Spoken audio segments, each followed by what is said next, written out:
Using GeoIP with Django on Appengine.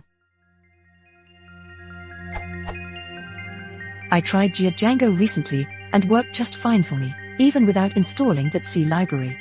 But when I used the same project in the Appengine SDK, it fails whenever it tries to import the GeoIP class. Then I looked into the differences, I downloaded the new Appengine SDK plus Django 1.2, and the problem remains. I tried Python manage.py shell. From django.contrib.gis import utils.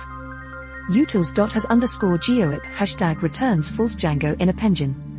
But when I do the same thing in a native Django app, the same line returns true. What am I missing here?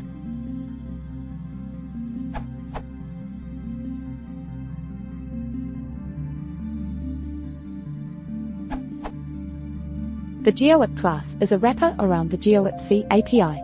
Unfortunately, you can't use C extensions in Appengine, so you can't use the GeoIP support that comes with Django. PGeoIP is a GeoIP library implemented in pure Python. You can try to integrate that.